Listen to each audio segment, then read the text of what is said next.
وجعلناهم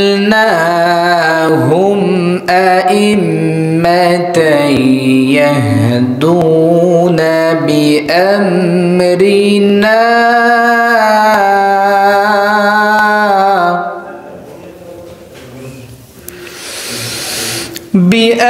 بأمرنا وأوحينا إليهم فعل الخيرات وإقام الصلاة وإيتاء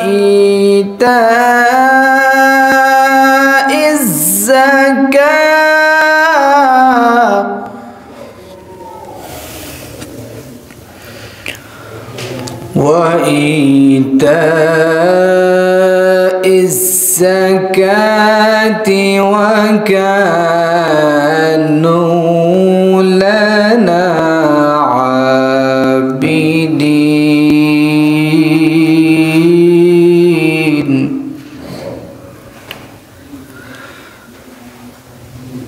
الله أكبر.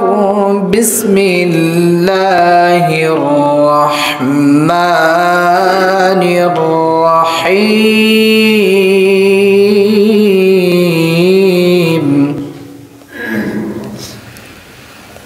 إن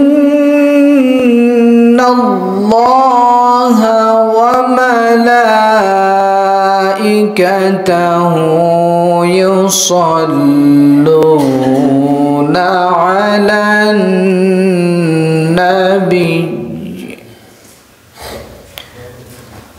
يا أيها الذين آمنوا صلوا عليه وسلموا تسليما.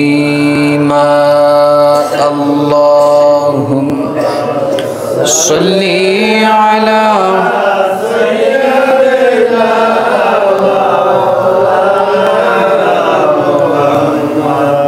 وعلى آل سيدنا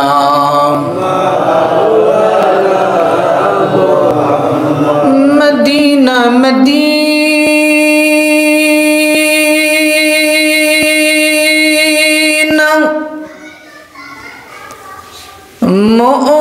मोमिनों की गुनगुना है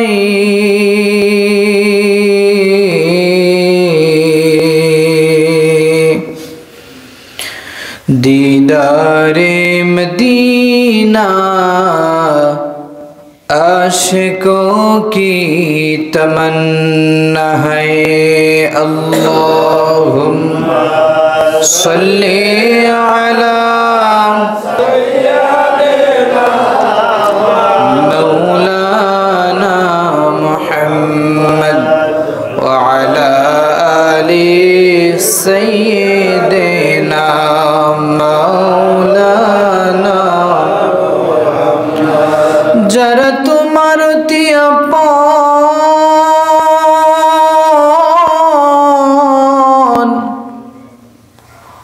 অমন তারাই তোমায় পড়াবে কাফন,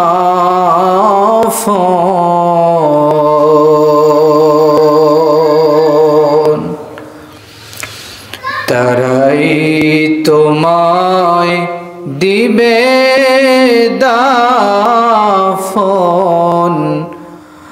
ধরাই কেহ আপন না।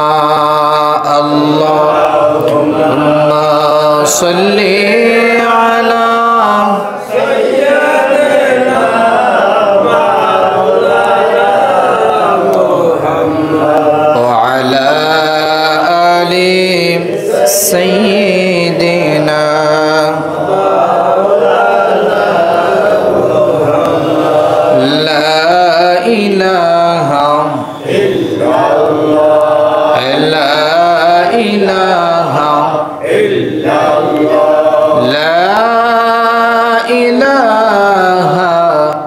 ইল্লাল্লাহ মুহাম্মাদুর সাল্লাল্লাহু আলাইহি ওয়াসাল্লাম। মহান আল্লাহ সুবহানাহু ওয়া তাআলার দরবারে অগণিত শুকর ও সুজুদ আদায় করছি যে আল্লাহ রাব্বুল আলামিন আজকের আমাদেরকে বরকতময় জুমার মসজিদে দুনিয়ার সমস্ত ব্যস্ততা থেকে আল্লাহ রাব্বুল আলামিন পূর্ণাঙ্গ হেফাজত করে তার ঘর মসজিদে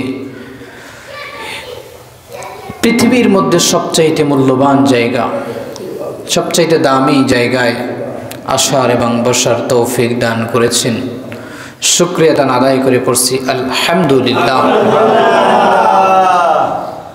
লক্ষ কোটি দরুদ সালাম বিশ্ব মানবতার মুক্তির দূত রাহমাতাল লিল আলামিন দোজাহান ইমামুল মুরসালিন, যিনি আল্লাহ রাব্বুল আলামিনের সবচাইতে কাছের হাবিব বন্ধু,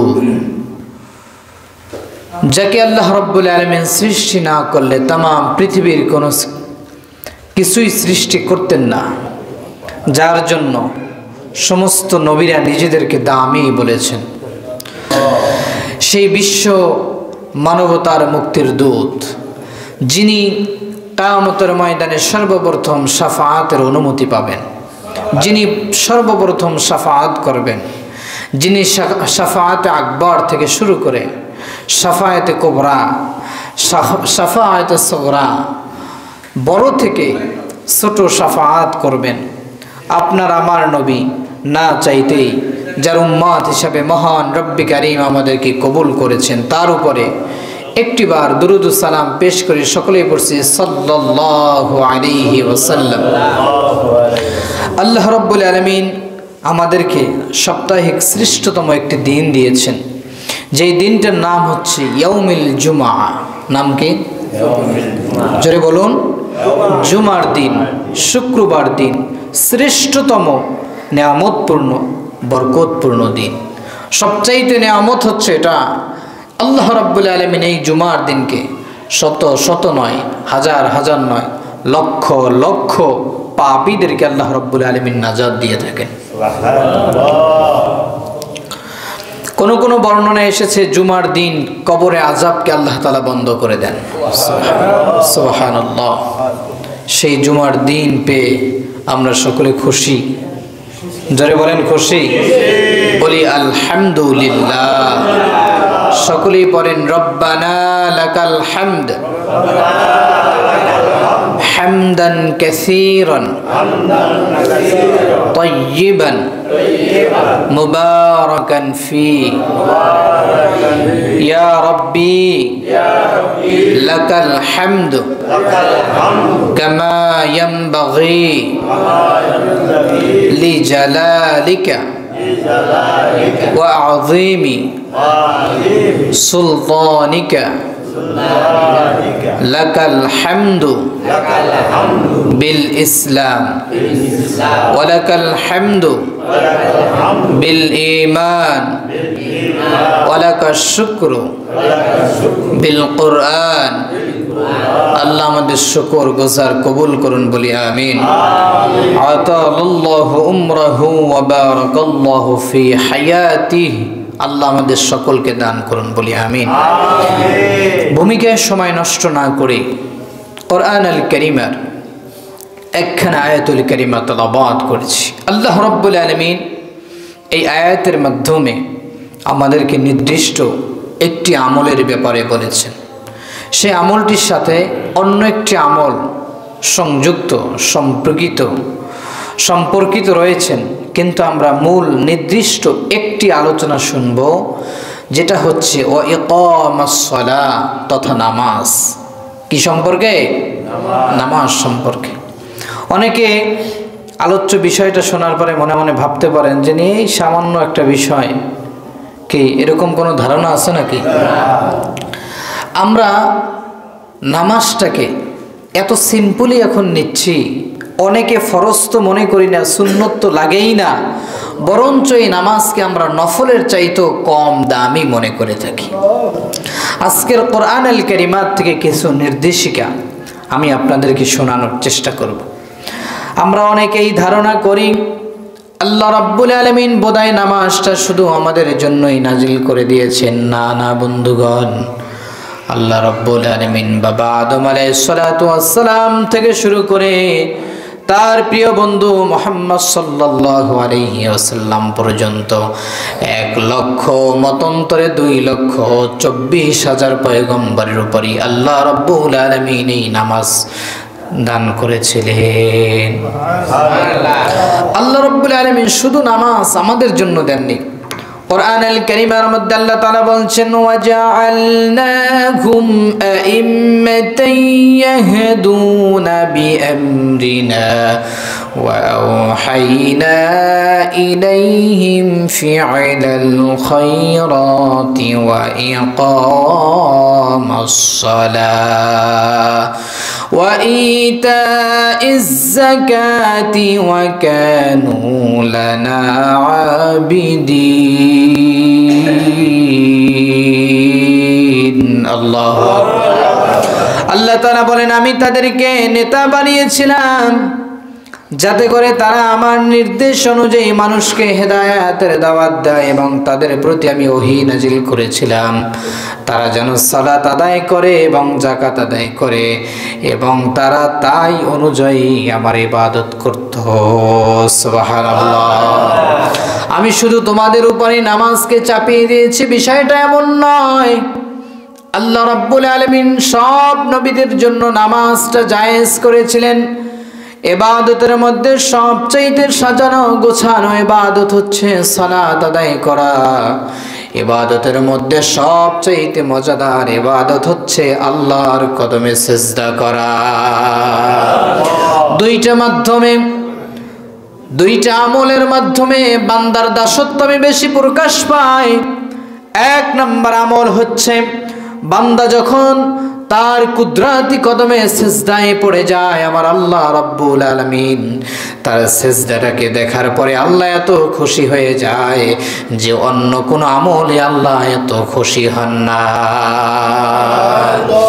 আমার ভাইরা শুধু তাই নয়, একখানা হাদিসের ইবারত এরকম এসেছেন যে আল্লাহ রাব্বুল আলামিনের কদমে তার যুবক বান্দা যখন সিজদার মধ্যে পড়ে যায় জমিন সঙ্গে সঙ্গে আল্লাহ রাব্বুল আলামিনকে লক্ষ্য করে বলেন ও আমার মালিক, যারা আমার তোমার কদমে সিজদার জন্য আমার বুকে লুটে পড়েছে তারা মাথাটা নত করে দিয়ে দিয়েছে।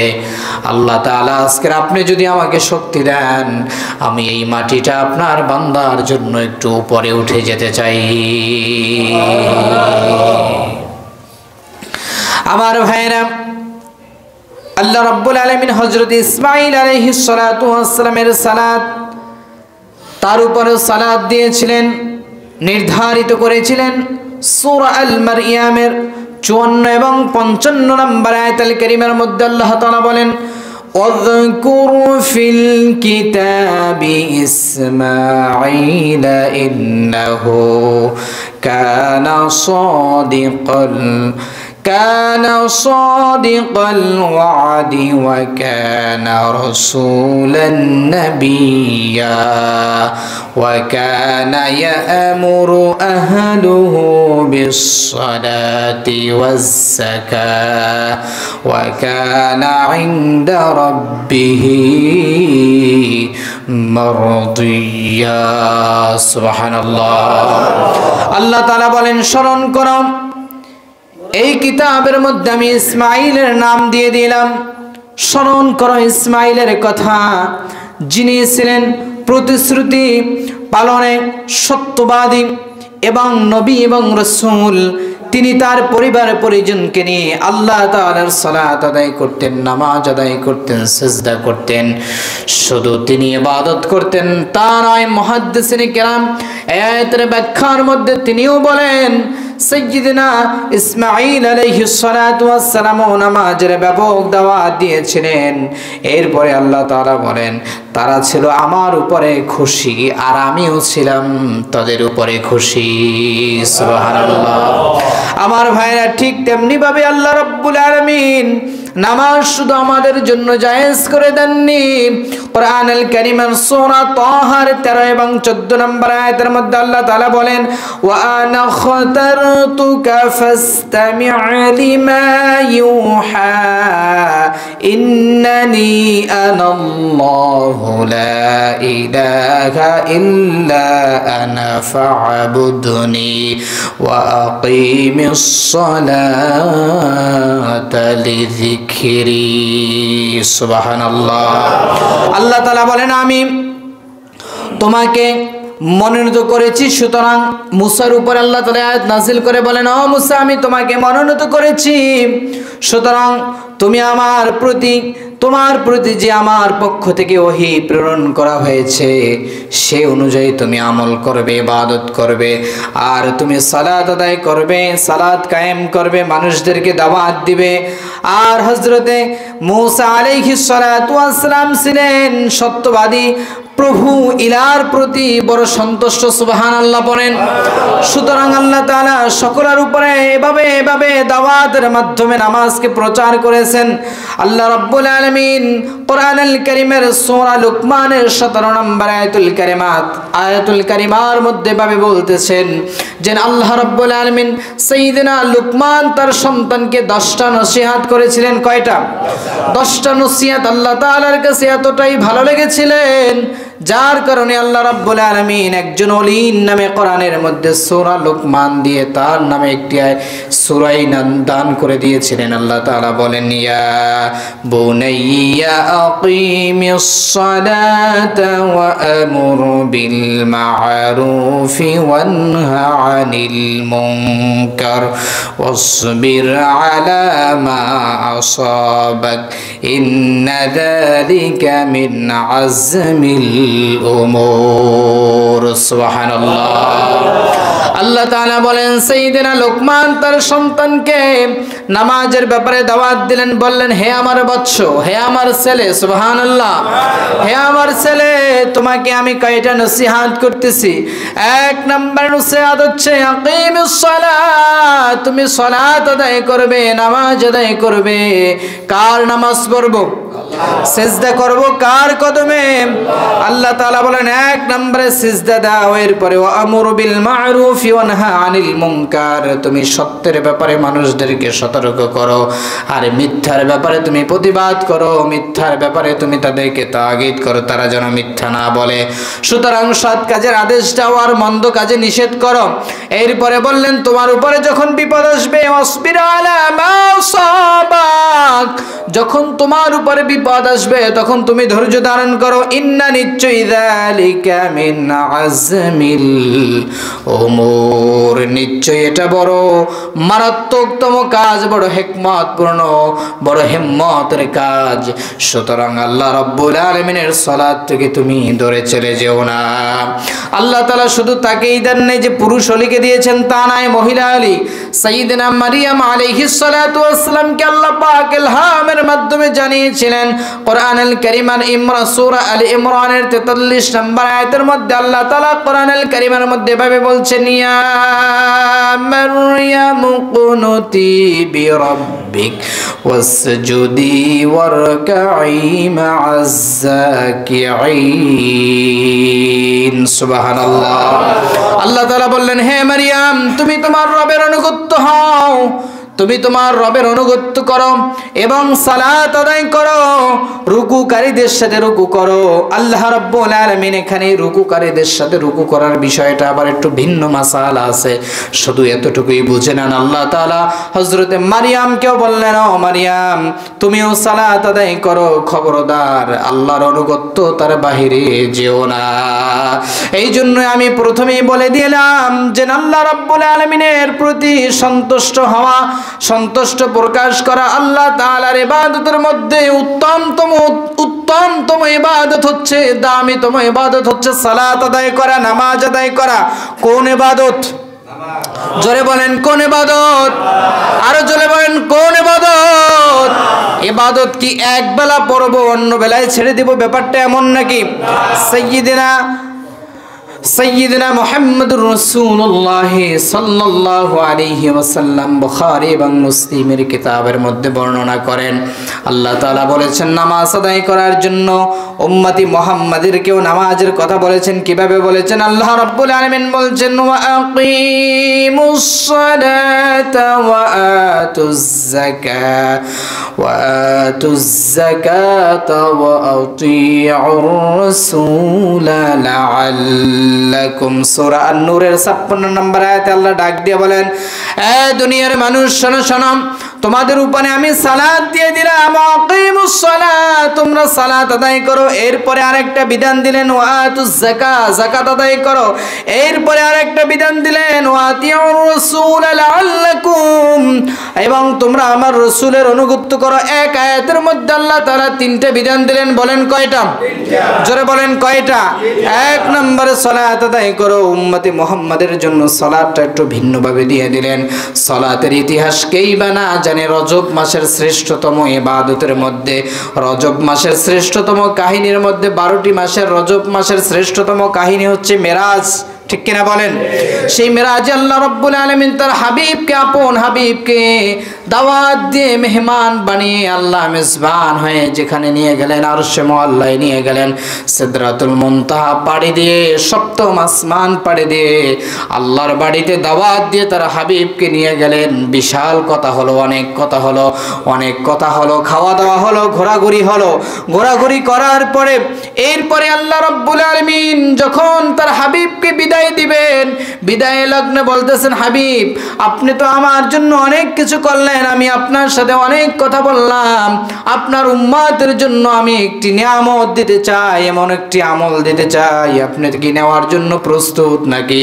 আল্লাহর হাবিব বললেন, ওগো আল্লাহ, আমার উম্মতকে ছাড়াই আমি তোমার বাড়িতে এসেছি, আমি যখন উম্মতদেরকে ডেকে ডেকে বলবো আজকের রাত্রিবেলা আমি আমার রবের সাথে দেখা করে এসেছি, আমার উম্মত তো পাগল পাড়া হয়ে যাবে, আমার উম্মত তো জানতে চাবে। যেহেতু মা যখন তার নানা বাড়ি চলে যায়, নানা বাড়ির থেকে যখন মা বাড়িতে এসে সন্তান যদি সাথে না যায়, সন্তান মায়ের মুখখানা দেখার সাথে সাথেই বলে, নানি মনে হয় আমার জন্য কিছু দিয়ে দিয়েছে। ঠিক কিনা বলেন? মেহমান বাড়িতে আসলে ছোট্ট ছোট্ট সন্তান বুঝে না, ওরা মনে করে ব্যাগের ভিতরে কিছু খাবার আছে, আর মানুষও খাবার না নিয়ে কি আসে না? ঠিক না? ছোট্ট বাচ্চা যদি ঘরের মধ্যে থাকে খালি হাতে যাইতে ইতস্তত করে, ঠিক তেমনি ভাবে আমার আল্লাহ বললেন, হাবিব গো, আপনার উম্মত যখন আপনাকে প্রশ্ন করবে, ও আমার বন্ধু, আল্লাহর বন্ধু কি নিয়ে এসেছেন, আপনি তখন কি দেবেন? যান আপনার জন্য আমি দিয়ে দিলাম 50 ওয়াক্ত নামাজ। কয় ওয়াক্ত? কয় ওয়াক্ত? জোরে বলেন না, কয় ওয়াক্ত? পড়েন কয় ওয়াক্ত? সবাই পড়ি? তাও তো পড়ি না। কি পড়ি? কারো কারো জন্য বছরে একদিন ঈদের নামাজ, কোরবানি তো পড়ে না, গরু কাটতে কাটতে শেষ হয়ে যায়, বছরে একদিন জায়েজ করে নিয়েছি ঈদের নামাজ শুধু। ঠিক কিনা বলেন? কেউ কেউ আবার বছরে একবার রমজান আসলে পরে প্রথম তারাবির দিন হাজিরা দিয়ে চলে যায়। ঠিক কিনা বলেন? আবার কেউ কেউ মাসে একদিন জায়েজ করে নিয়েছে, আবার কেউ কেউ বিপদে পড়লে জায়েজ করেছে। ঠিক কিনা বলেন? সবাই সুস্থ থাকলে নামাজ আদায় করে না, বরঞ্চ বিপদে পড়লে নামাজ আদায় করে। আবার তারাই বড় বড় কথা বলে, কয় নামাজ পড়লাম, আল্লাহর দ্বারে চাইলাম, আল্লাহ দিল না। আল্লাহ নিজেও জানে যে তুমি আমি একটা বড় বাটপার। ঠিক কিনা বলেন? ঠিক কিনা বলেন? ঠিক কিনা বলেন? এরপরে আবার কেউ কেউ সাপ্তাহিক মুসল্লি, জুমার দিন নামাজ না পড়লে কেমন দেখায়। আবার কেউ কেউ 2 ওয়াক্তের মুসল্লি, আবার কেউ কেউ 3 ওয়াক্তের মুসল্লি, কেউ কেউ 4 ওয়াক্তের মুসল্লি। 4 ওয়াক্ত কন্টিনিউ করতে পারলেও ফজরের নামাজ উঠতে বড় কষ্ট হয়। ঠিক কিনা বলেন? কি আছে না নাই? কি আছে না নাই? হাত জাগাইতে বললে মোটামুটি সবাই ধরা, কথা কয় না নামের আগে, অথচ মুসলমান আছে না নাই? আপনাকে প্রশ্ন করা হলে আপনি কোন ধর্মের অনুসারী, আপনি বলবেন আমি অবশ্যই মুসলিম। কেমনে মুসলিম হইলা? বলে আব্বা মুসলিম, দাদা মুসলিম, এরপরে তালাই মুসলিম, গোষ্ঠী মুসলিম, গোষ্ঠীর নামও মাশাআল্লাহ মুন্সিবাড়ি। এমন মুন্সি হয়েছে, এমন খলিফা হয়েছে, কিন্তু নামাজ আদায় করে না। এখন শুধু নামে মুন্সি, নামে খলিফা, যেহেতু আল্লাহ তাআলা খলিফা কোরআনে বলছেন আমাদেরকে, এখন শুধু গোষ্ঠীর নাম মুন্সি, গোষ্ঠীর পরিচয় খলিফা, কিন্তু নামাজের মাধ্যমে মুন্সির পরিচয় হয় না। ঠিক কিনা বলেন? নামাজের মাধ্যমে আমরা মুন্সির পরিচয় দিতে পারি না, নামাজের মাধ্যমে আমরা এভাবে আল্লাহর গুণগোত্তর পরিচয় দিতে পারি না। তাহলে বলেন তো, আপনি আর আমি মুসলমান থাকলাম না অন্য কিছু হলাম? কেমন হলাম? কোরআনুল কারীমের মধ্যে আল্লাহ তাআলা এই কথা বলে দিচ্ছেন।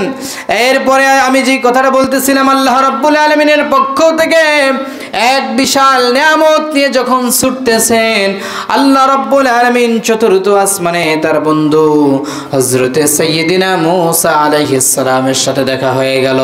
সাইয়্যিদিনা মূসা বললেন, আপনি আল্লাহর বাড়িতে গিয়েছেন, আল্লাহর বাড়ির থেকে আবার ফিরে আসতেছেন, আমরা চাইয়েও কেউ যাইতে পারি নাই, আপনি না চেয়েও গিয়েছেন, আল্লাহ আপনাকে ডেকে কি দিয়েছে? আল্লাহ রসুল বলেন, ও মুসা, আমাকে আল্লাহ রাব্বুল আলামিন 50 ওয়াক্ত নামাজ দিয়েছে। বলে আপনার উম্মতের ঘন্টা, আপনার উম্মতের দিনের মধ্যে কত ঘন্টা? বলে 12 ঘন্টা। রাত্রের দিনে কত ঘন্টা? 12 ঘন্টা। 24 ঘন্টায় 50 ওয়াক্ত নামাজ। আপনারা বলেন তো, প্রতি ঘন্টায় কয় ওয়াক্তের নামাজ? কথা কয় না, কথা কয় না। 2 ওয়াক্তের নামাজ। 24 দুগুণে কত? 48। আরো 2 ঘন্টা লাগে নাকি? এই 50 ওয়াক্ত নামাজ আল্লাহর পয়গম্বর মূসা বললেন, হাবিব, আল্লাহর দরবারে চলে যান, আপনি আল্লাহকে ডেকে ডেকে বলেন আপনার উম্মত কশিনকালেও 50 ওয়াক্ত নামাজ আদায় করবে না। আমার নবী বললেন, আমি যদি আমার উম্মতদেরকে বলি, আমার উম্মত 50 ওয়াক্তের নামাজ ছাড়বে না। আমার নবীর কনফিডেন্স কিরকম ছিল উম্মতের প্রতি? সাইয়্যিদিনা মূসা বললেন, ও হাবিব, আল্লাহর বন্ধু হে, আপনি তো কেবলমাত্র নবুয়ত লাভ করেছেন, আমি কতদিন নবুয়তি লাভ করার পরে বারবার দাওয়াত দিয়েছি, বরঞ্চ তারা আমার কথা মানেনি, আমাকে মারার জন্য এসেছে। ঠিক কিনা বলেন? সমস্ত নবীর মধ্যে মাত্র 2 জন নবী ব্যতীত আর বাকি সব নবীদেরকে কাফেররা মেরেছেন। জ্বালাতন সহ্য করা লাগছে কি লাগে নাই? জোরে বলেন, লাগছে কি লাগে নাই? আমার নবীও তার ব্যতিক্রম ছিল নাকি? কাফের আবু জাহেল এমন মারা মেরেছেন। আল্লাহর নবীর স্ত্রী হযরতে খাদিজা বলেন, গভীর রজনী হয়ে যায়, আমি আমার স্বামীকে খুঁজে বেড়াই, কোথায় গেল আমার নবী মুহাম্মদ সাল্লাল্লাহু। পৃথিবীর মধ্যে এত সুন্দর মানব আর কেউ হতে পারে না। আম্মা জান আয়েশা আমার নবীজির বর্ণনা দিতে গিয়ে বলেন, শোনো দুনিয়ার মানুষ, শুনে নাও, আল্লাহর প্যারে বন্ধু সাইয়্যিদিনা ইউসুফ আলাইহিস সালাতু ওয়াস সালামকে আল্লাহ সৌন্দর্য দিয়েছিলেন গোটা পৃথিবীর অর্ধেক। সুবহানাল্লাহ। গোটা পৃথিবীর অর্ধেক সৌন্দর্য সাইয়্যিদিনা ইউসুফ আলাইহিস সালাতু ওয়াস সালামের চেহারার মধ্যে আল্লাহ তাআলা ফুটিয়ে তুলেছিলেন, যাকে দেখার পরে সেই জমানার মিশরের বড় বড় এমপি মন্ত্রীর স্ত্রীরা, সুন্দরী মহিলারা তাদের অন্তরকে ঠিক রাখতে পারেনি। আপনারা সকলেই জানেন, এই বিষয়ে অবগত আছেন। ছুরি দিয়ে ফল কাটতে যায় আঙ্গুল কেটে আলাদা করে ফেলেছে, এক মুহূর্তের জন্য আলাপ করতে পারে নাই। এক মুহূর্তের জন্য তারা আলাপ পায় নাই, যে আঙ্গুল কেটে ফেলছে। এক পর্যায়ে জুলেখা বললেন, কি ব্যাপার, তোমরা এখন কি করতেছো? বলে, কি করি? বলে, নিচে তাকায়া দেখো। বলে, দেখে এখন আর ফল কাটে না, এখন কি কাটে? আঙ্গুল কাটতেছে।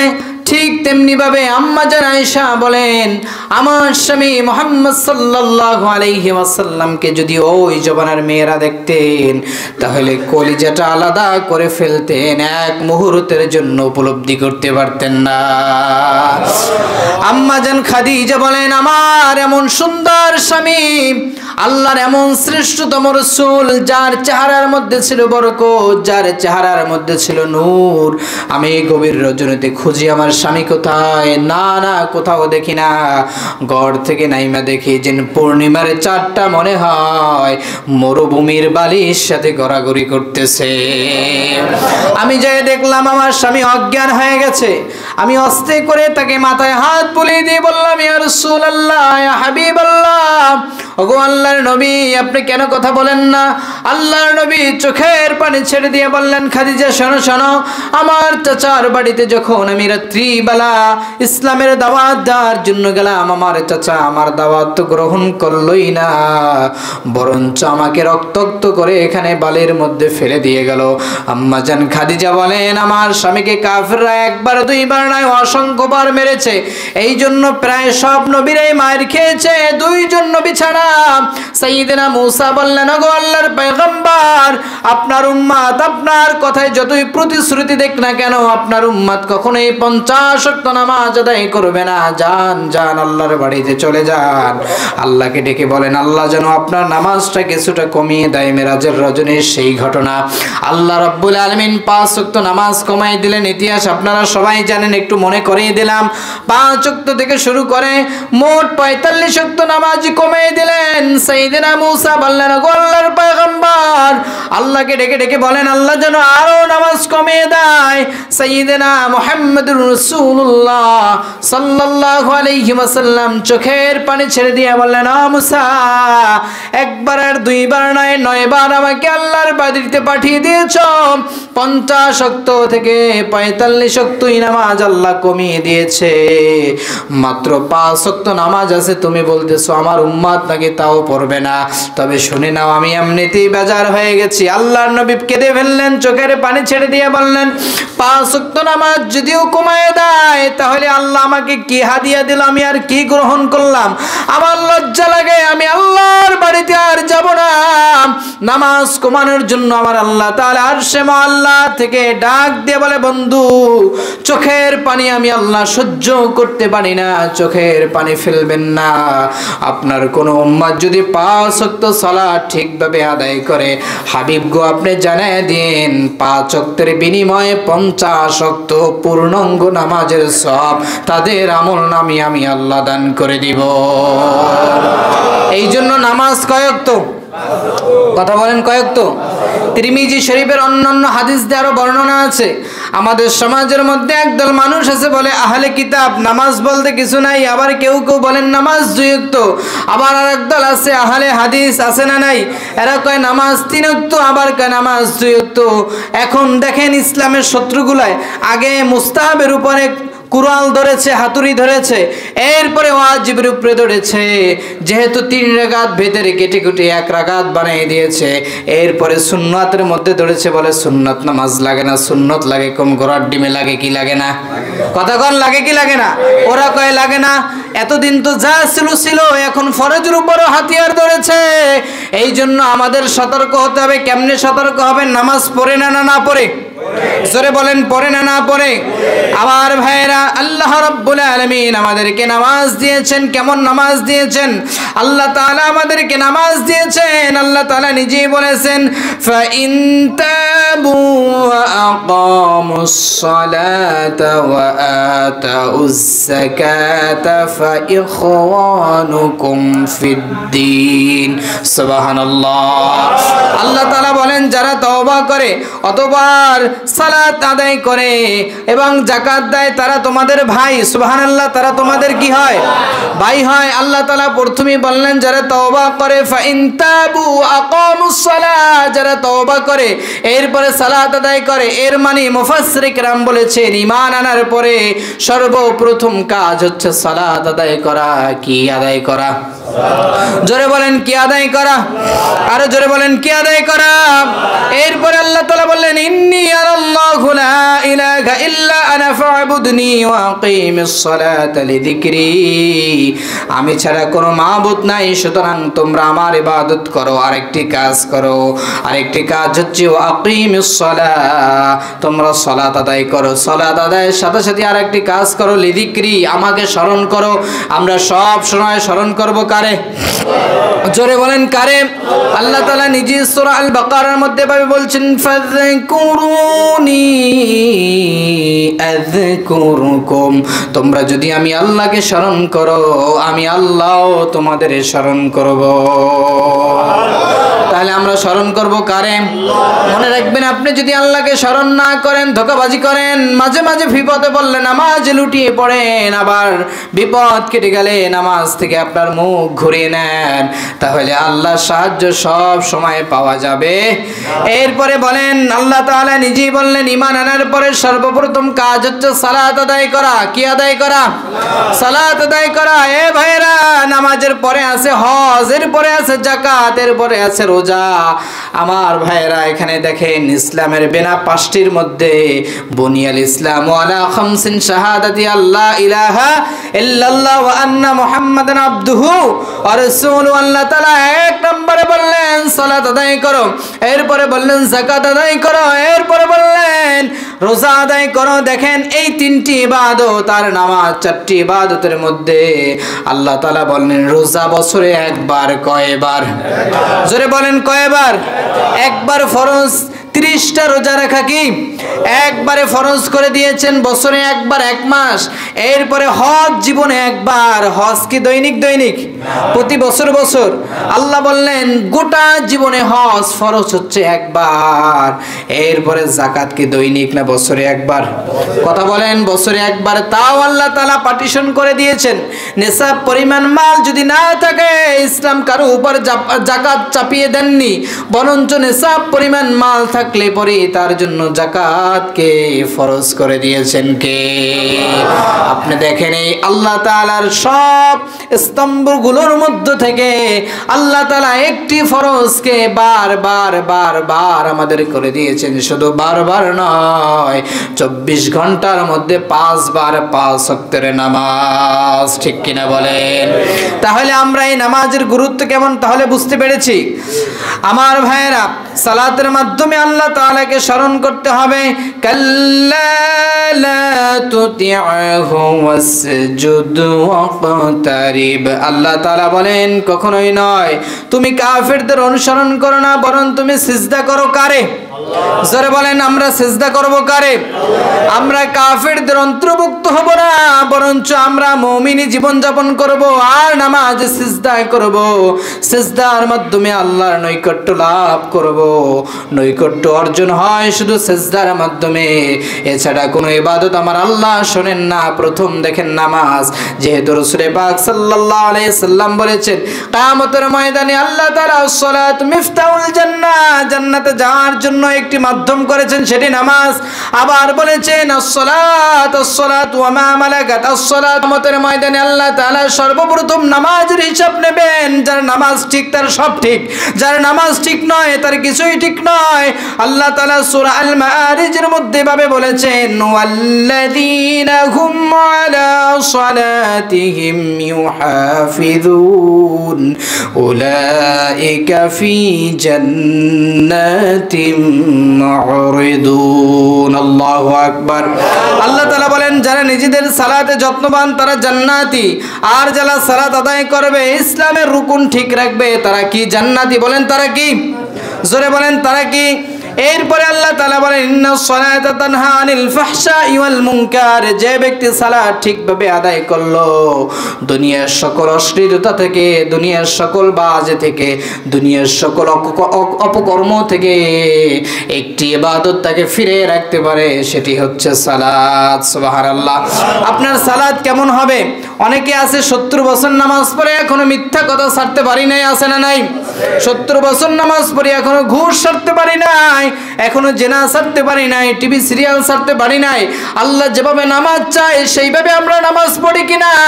আমি নামাজ পড়লাম, আমার নামাজ যদি কোনো উপকারে না আসে, বুঝতে হবে শোনো শোনো ভাই, তোমার নামাজ কোনো উপকারে আসে না, ঠিক কিনা বলেন? আর যেই নামাজ তোমাকে সর্বক্ষণিক অশ্লীলতা থেকে ফিরে দিতে পারে, মনে রাখবা সেই আল্লাহ, সে আল্লাহ পাক তোমার নামাজ ধুলির আসনের সেজদা আল্লাহর আরশে মহল্লায় কবুল করে নেয়। এই জন্য নামাজ পড়তে হবে, দৃঢ়তার সহিত নামাজ পড়তে হবে, খুশুখুদুর সহিত নামাজ পড়তে হবে, একান্ত আল্লাহকে লিডার মনে করে।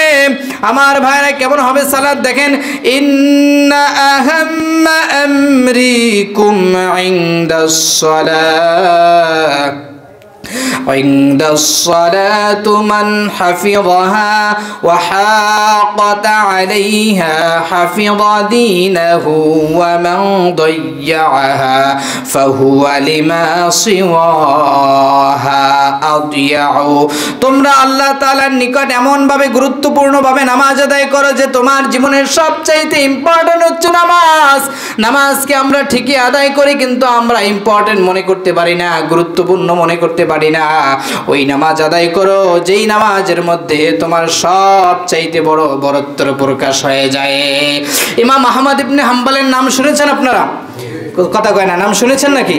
ইমাম আহমদ ইবনে হাম্বল তিনি ছিলেন ইমাম, মসজিদের স্থানীয় এক মসজিদে ইমামতি করতেন। খুশি কত কেমন হবে, নামাজ কেমন হবে একটু জেনে নেন, একটু জেনে নেন প্রাণের ভাইয়েরা, কেমনে নামাজ আদায় করবেন। ইমাম আহমদ ইবনে হাম্বল রহমাতুল্লাহ আলাইহি যখন মসজিদে ইমামতি করতেন, তার ছোট ভাই ইমাম মুহাম্মদ উনি নামাজে যাইতেন না। কি করতেন না?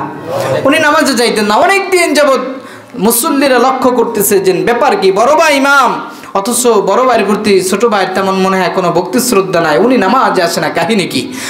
মসজিদে কথা হলো, হুজুর আপনার ছোট ভাই কেন আপনার পিছনে ইক্তেদা করে না, ব্যাপার কি, ব্যাপার কি জানতে চাই। উনি বললেন ঠিক আছে আমি আমার মায়ের কাছে জিজ্ঞাসা করবো। এই কথাটা ভাইয়ের কাছে জিজ্ঞেস না করে মায়ের কাছে চলে গেলেন, যেয়ে বললেন ও মা আমি তোমার কাছে জানতে চাই, আমার ছোট ভাই আমার পিছনে নামাজ পড়ে না, মুসল্লিরে নিয়ে কথা তুলেছে। মা তার সন্তানকে ডেকে বললেন ইমাম মুহাম্মদ, ও মুহাম্মদ তোমাকে আমি অর্ডার করলাম, যেহেতু মায়ের আদেশ মানা কি, কথা কয় না, এটা একটা ভুল ধারণা। দেখছেন একটা মিসআন্ডারস্ট্যান্ডিং আছে। মায়ের অর্ডার মানা ফরজ না, মায়ের সেবা করা ফরজ। মা যদি বলে মূর্তির পায়ে সেজদা দিতে, আপনি দেবেন সেজদা? তো এটা তো মায়ের অর্ডার হয়ে গেল না, তাহলে ফরজ আদায় করবেন না? না না, মায়ের ইবাদত করা ফরজ, মায়ের খেদমত করা ফরজ, আর মায়ের হুকুম মানা এটা তার খেদমতের শামিল। তবে আপনাকে বুঝতে হবে মা কোন অর্ডার করে। যেহেতু মা ভালো কাজে আদেশ করেছে, বললেন মা ঠিক আছে আমি তোমার কথা অনুযায়ী যাব। ওই দিনকার পরের দিন এশারের নামাজে আসলেন। এশারের নামাজে আসার পরে প্রথম নামাজ আদায় করলেন। প্রথম রাকাত আদায় করার পরে দ্বিতীয় রাকাতে সূরাতুল ফাতিহা যখন তেলাওয়াত করতেছেন, আলহামদুলিল্লাহি রাব্বিল আলামিন, যখন সূরা ফাতিহা তেলাওয়াত করা শুরু করে দিয়েছে, তখন সামনের কাতার থেকে অস্তে মুসল্লিদের ফাঁক করে নামাজ দিয়ে বের হয়ে গেছে। এখন নামাজের পরে গ্যাঞ্জাম লাগছে না কমছে? কথা কয় না। আগে আসলে না তাই তো ভালো ছিল, আজকে কামড়া করলো কি? নামাজের মধ্যে কি হয়ে গেল, নামাজ কাতার কোতার ভেঙ্গে চুরে চলে গেল। এরপরে মুসল্লিরা তো খেপেছে। বাড়ি যাওয়ার পরে ইমাম আহমদ ইবনে হাম্বল আবার মায়ের কাছে বিচার দিয়েছে, মা ব্যাপার কি, এতদিন যাই নাই তাই তো ভালো ছিল। তাকে ডাকা হলো, কি ব্যাপার মোহাম্মদ, এই কাজ করেছো নাকি? বলে হ্যাঁ মা করেছি। বলে কেন করেছো? বলে তোমার সন্তান যতক্ষণ নামাজ আদায় করিয়েছে ততক্ষণ আমি নামাজ পড়েছি। বলে কেন, হচ্ছে কি এক রাকাত নামাজ পড়িয়েছে নাকি? বলে না মা, সে দ্বিতীয় রাকাতে সূরা আল ফাতিহা তেলাওয়াত করতেছিল, নামাজ ঠিকই কায়েম ছিল, কিন্তু আমি দাঁড়িয়ে সহ্য করতে পারি নাই, বলে চলে আসলাম। বলে কেন কেন? বলে তোমার সন্তানকে জিজ্ঞেস করো, প্রথম রাকাতে যখন সে নামাজ আদায় করতেছিলেন, প্রথম রাকাতে তার মন ছিল নামাজের মধ্যে, দ্বিতীয় রাকাতে তার মন কোথায় ছিল জিগায় দেখো।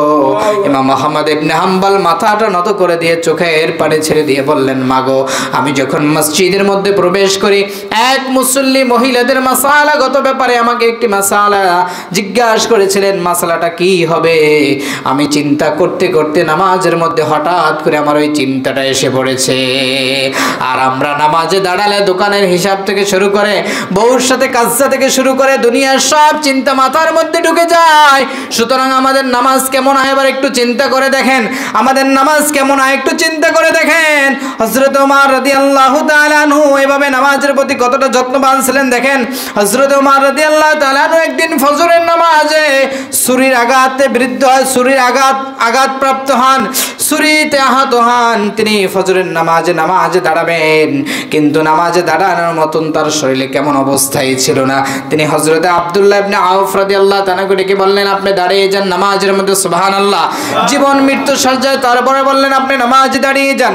তিনি নামাজ শেষ করলেন, যখন ফর্সা হয়ে গেল, ফজর ফজরের নামাজের পরে তিনি বললেন, আসসালান নাস, হে মানব সকল, ওরা কি নামাজ আদায় করেছে নাকি? সকলে কি নামাজ আদায় করেছে নাকি? তারা বললেন হ্যাঁ হ্যাঁ নামাজ আদায় করেছে।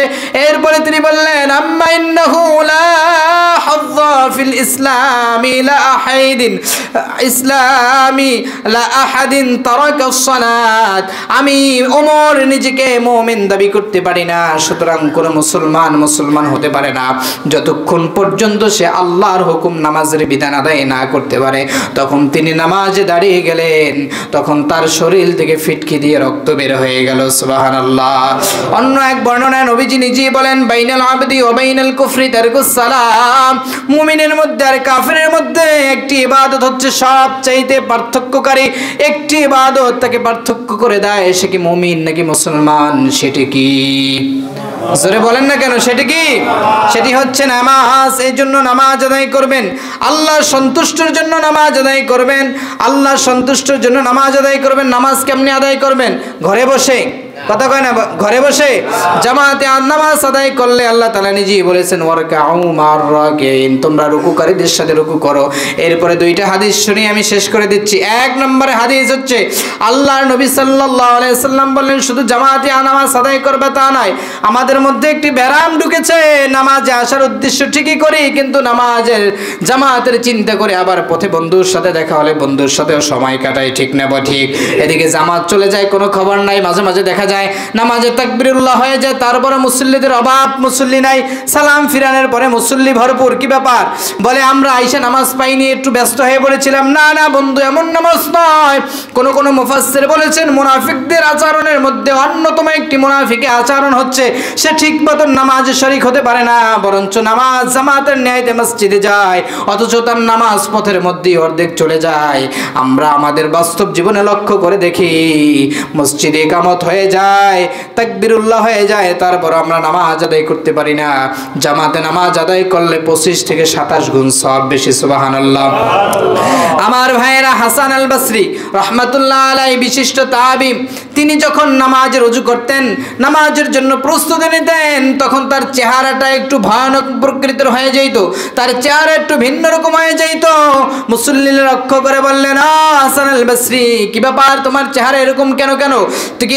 তখন তিনি বললেন যে আমি আমার চেহারাটা এরকম হয়ে যায়, আমার প্রভু বিশ্ব বাদশার দরবারে আমি হাজিরা দিব, এই জন্য আমার চেহারাটা একটু ভিন্ন রকম হয়ে যায়।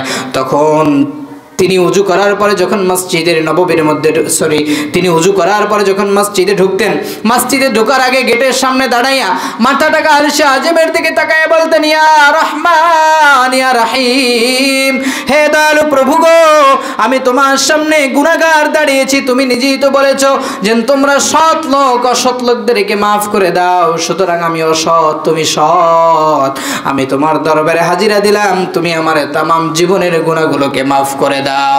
এই জন্য তাকবীরুল্লাহ সহিত নামাজ কেমনে আদায় করবেন না ভাইয়েরা, আরেকটি হাদিস বলে শেষ করে দিচ্ছি। পথচারী এক সাহাবী আল্লাহর হাবিব সাল্লাল্লাহু আলাইহি ওয়াসাল্লাম নামাজ শেষ করলেন, মসজিদের নববীর সামনে বসে সাহাবী চোখের পানি ছেড়ে ছেড়ে কান্না করতেছেন। আল্লাহর নবী বললেন, সাহাবী তুমি কেন কান্না করতেছো? সাহাবী কিছু প্রশ্নের জবাব দিবেন, ঠিক এমন সময় আল্লাহর নবী বললেন, তোমার মনে হয় নামাজের তাকবীরুল্লাহ ছুটেছে নাকি? সাহাবী বললেন, হুজুর না না না, আমার নামাজের তাকবীরুল্লাহ ছুটে নাই, আমার নামাজে তাকবীরুল্লাহ ছুটে নাই। তাহলে তুমি কাঁদো কেন?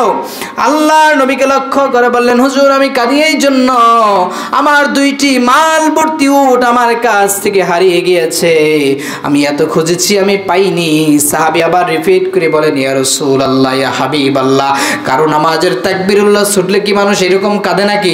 আল্লাহর নবী বললেন, হ্যাঁ হ্যাঁ, শোনো, কোন মানুষের তাকবীরুল্লাহ নামাজের কতটা গুরুত্বপূর্ণ, তোমার কাছে 2টি উটের মাল ভর্তি 2টি উটের যতটা মূল্য, তার থেকেও বেশি নামাজের তাকবীরুল্লাহর গুরুত্ব। আর এক সাহাবী এভাবে বলতেছিলেন যে আমি মসজিদে গেলাম, যাইয়া জামাতে নামাজ আদায় করতে পারলাম না, জামাত ছুটে গেল। আমি কান্না করতে করতে বাড়িতে চলে আসতেছি, কিছু মানুষ আমাকে ধরে বলতেছেন আর কেঁদো না, আগামী একটি ওয়াক্ত আছে। আমি থামতে রইলাম না, আবার কান্না করতে শুরু করে দিলাম। একজন লোক আমার কাছে এসে বলে, হুজুর আপনি কাঁদবেন না। আমি মনে মনে চিন্তা করলাম, কিছুদিন আগে আমার একটি সন্তান মারা গেছে, এই সন্তানটি যখন মারা গিয়েছে আমার মহল্লার প্রায় অর্ধ মহল্লার মানুষ আমার মাথার মধ্যে হাত বুলিয়ে দিয়ে বলছেন আর কাঁদবেন না, আল্লাহর জিনিস আল্লাহ নিয়ে গেছে। কিন্তু আমার কাছে আজ বড় আফসোসের বিষয় হচ্ছে এটা যে মানুষটার সন্তান মারা গেছে, এই জন্য আমাকে সবাই এসে সান্ত্বনা দেয়, অথচ তারা যদি জানতো এই সন্তান মৃত্যুর চাইতে জামাতে নামাজ আদায় করার কত ফজিলত, তাহলে तमाम পৃথিবীর সব মায়া তারা ছেড়ে দিত। আল্লাহর নবী এজন্যই বলেছেন ওই মানুষটা সবচেয়ে বেশি জান্নাতি হয়ে যাবে, আরশে আল্লাহ আল্লাহর আরশের নিচে ছায়া পাবে যেই মানুষটা সব সময় আল্লাহর জামাতে নামাজ আদায়ের জন্য মসজিদে তার মনটাকে লটকে রেখে। জোরে বলুন সুবহানাল্লাহ। এই জন্য আমরা নামাজ ধরবো নাকি ছাড়বো? জোরে বলেন ধরবো নাকি ছাড়বো? ঘরে বসে নাকি মসজিদে? জোরে বলেন ঘরে নাকি মসজিদে? একা একই নাকি জামাতে? আল্লাহ রাব্বুল আলামিন হাশরের ময়দানে আরশে আল্লাহর নিচে জামাতকারী ব্যক্তিদের ছায়ার ব্যবস্থা করুক। আল্লাহ সকলেই আমাদেরকে কবুল করুক বলি।